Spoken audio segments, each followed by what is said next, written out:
Hello, welcome back to Transformation Within with Dr. Brown. I know the last segment that we was discussing was on the thoughts, the feelings, and I still want to stay in the vein of emotions and feelings. I first want to present to you guys that I have a new business that I've started called Brown's Therapeutic Closet with all mental health concerns. It's all things therapeutic, t-shirts, hoodies, a lot more to come in the future with this endeavor that I'm starting on. So visit my shop, brownstcloset.shop. It has slogans, it has affirmations, it has statements to help encourage individuals with themselves as well as to help encourage individuals that read from behind on your hoodie or your t-shirt, and more coming with the brand. Like for example, if I have I am enough on the front, the back would read you are enough. That's just an example, but my foundational hoodie, which is close to my heart, is life is tough, and it reads at the bottom, but so am I. And if you want the back piece, it would be life is tough, but so are you. Okay, so take that opportunity to look Brown's Tea Closet shop. Now moving forward into discussing about feelings, and I'm gonna look on my notes because I want to talk a little bit about it, and knowing the difference between thoughts and feelings are not the same. So I'm trying to use it interchangeably, where they'll say that I think that like if somebody bought a gift, for example, I think that my friend don't like the gift because of their response, when in actuality it is, okay, my friend didn't like the gift, I feel sad or I feel frustrated, and they're not distinguishing between thoughts and the feelings. So I want to stay on emotions for a little bit so we can get a real good concept of how they play a role in our lives. You first start trying to distinguish between the two. It may be a little difficult because we just automatically go through life existing and just going with the flow. But if you take a moment and be mindful and actually identify what you're feeling, where you're feeling it at in your body, then you would be more attuned to recognize and be able to distinguish between actually the thought that may lead to a feeling and an actual feeling. Let's take anger for example. So you have core emotions. You have core emotions that's at the core, and then you have more that feeds from those emotions that get more complex emotion. Like let's say like an iceberg, you got the tip of the iceberg. It's the only thing that's outside of the water, but it's so much underneath that's underlining that fuels it. So like let's say that anger is the tip of the iceberg. So all the other feelings and underlying emotions that could be under it, that's the larger piece. And the only thing that we see, because anger is easy to recognize. Everybody knows somebody anger. It shows, it's wired in our beings, in our facial expressions, in our bodies to exhibit what emotion we're feeling, whether it's anger, sadness, happiness, joyfulness. Our body and our facial expression is like we have hardwired. It's going to show. So anger is like the easiest one to recognize in anybody or even in yourself. But what's under it is more of those complex emotions that's underlining. Like you have the tip of the iceberg be anger, but that's what everybody is going to see. They're going to see the anger. They're going to see the reactionary response. But underneath, they don't see that you may be feeling, and it's presenting as anger. You may be feeling sadness, disappointment, loneliness, what are some other ones? Hurt, frustration. You could even be feeling hungry. You know how they coined this little phrase, hangry. When you're hungry and angry, yeah, that's a real thing. You may be feeling contempt, dealing with guilt, feeling afraid. But at the tip of the iceberg and the reaction that everyone is seeing is anger. When in actuality, underneath is so many other emotions and complex emotions that you're dealing with.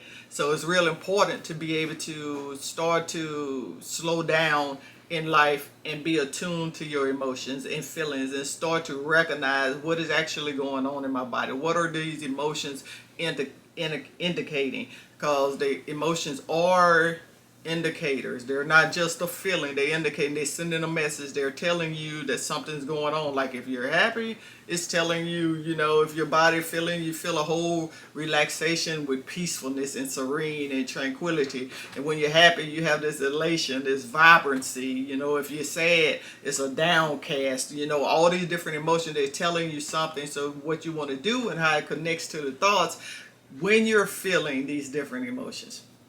You want to take a moment and check your thought life. You're going to always hear me say check your thought life. You want to see what's going on in my mind that has shifted my mood. So as I provide like these psychoeducational pieces on different topics, you're going to always hear me always go back to the foundation of the piece. What's your thought life? What's going on in your mind that's contributing to the emotion or the mood shift that you're feeling?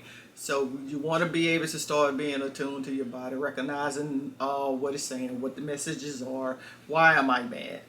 Why, if I was just having a conversation, everything was doing good on the surface as it seems, and I was smiling, and I was laughing, and then all of a sudden my mood changed. What was I thinking in between the transition from where I was laughing and talking and having a conversation until now my mood is I'm feeling irritated or I'm feeling frustrated? You want to be able to look into that to see what is actually going on. Like, did something in the conversation trigger you? Because the trigger could be anything, person, place, thing. The trigger could even be an emotion. You want to try to make the connection to what's going on so that you're more aware and insightful of your emotions, because we go through and we seemingly think that our emotions just run us, and some people are emotionally dysregulated. But if you can regulate your emotions and manage your emotions, you can have that power and control over your emotions to be able to manage them. When people say think I'm anxious versus I feel anxious, like I was speaking earlier, distinguishing between the two, between one is a thought and one being a feeling. Checking your thought life is important. Identifying the emotions is important, because then you'll know what it's going to lead to, which is a behavior or the cycle that on previous episodes that I was talking about and giving the foundations on thoughts and the different cognitive distortions and things. You'll be able to realize and start recognizing this cycle. And once you become aware of something, you can actually do different interventions. You can actually be able to work effectively in managing the different emotions. When you have you can look it up on Google anywhere where you can Google a feelings wheel and be able to see more of the emotions that get complex as it go further out. Like when I used anger, I'm mad as one of the core emotions, and then it go to anger and go to frustration. Then you also have the one where you can go from mad to rage to furious, and you see how it get more complex as it goes out. Some of the more complex emotions that's contacted, they go out from peaceful. The core emotion can be peaceful, but the further out you go out, you can have content, thoughtfulness. Further out, you can be relaxed or responsive, and you want to be in that range of the relaxation, being responsive. Like if you have an emotion and you feeling anxious, you want the objective is then to try to move into a state of peacefulness and calmness to get your body to respond into a relaxed mode, which is different interventions for that. So make sure you learn different strategies and skills with your professional, your mental health professional, to help you navigate that, to give you more insight on the different strategies, breathing techniques, relaxation, progressive muscle relaxation, and mindfulness that'll help you manage your emotions, help you regulate, and moving forward in such things as that. Always remember when it comes to emotions, even when it comes to your thoughts, that you do have the power to control them. You have the power to manage them.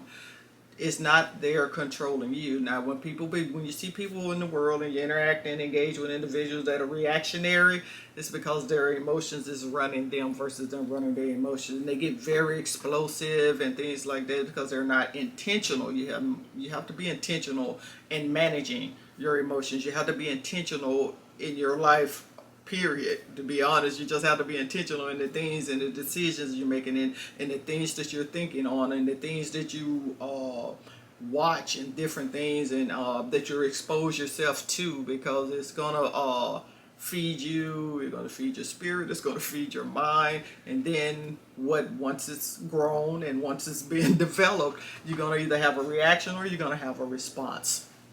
So ensure that when you're dealing with emotions, when you're dealing with thoughts, when you're watching your behaviors, that it's a continuous thing. It's not a point where you get to be like, oh, okay, I'm good. I don't have to watch my emotions and my thoughts and all this anymore. Yeah, it's always a time where you have to be attentive to your emotions. You always have to be attentive to your thought life, and you always have to be attentive to your behaviors.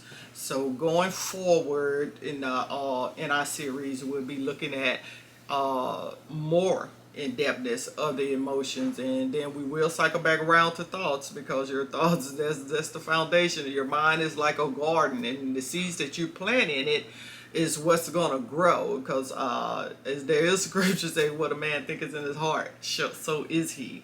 That those are true, and this is the same thing as with the secular world, when they take it into context, or in the content that you the way I think and my thoughts are rapid or intrusive and everything. The more that you meditate on those thoughts, the more that you give it attention, the greater it gets, the bigger it gets. And then what happens is you become all these different emotions and get tangled, and you're frustrated and you're anxious and you don't know where to go with either of it. You just stuck at a point. You like, I feel stuck. But there definitely is help. Always seek counseling. I am an advocate. I am a licensed professional counselor with a mental health profession, but I always believe that everyone could benefit from counseling, and I am on the mission to normalize it. It's okay. There's nothing wrong in and of itself in seeking counseling and getting professional help. So as a reminder, seek any professional help. You ever feeling stuck, look up in your directories in your state for any counselors, therapists that will help you process your different thoughts, your emotions, and get you into a healthy state. So make sure that you like, share, and subscribe to all of my social media platforms. And don't forget to check out brownsteacloset.shop. And I'll see you on the next episode. Bye.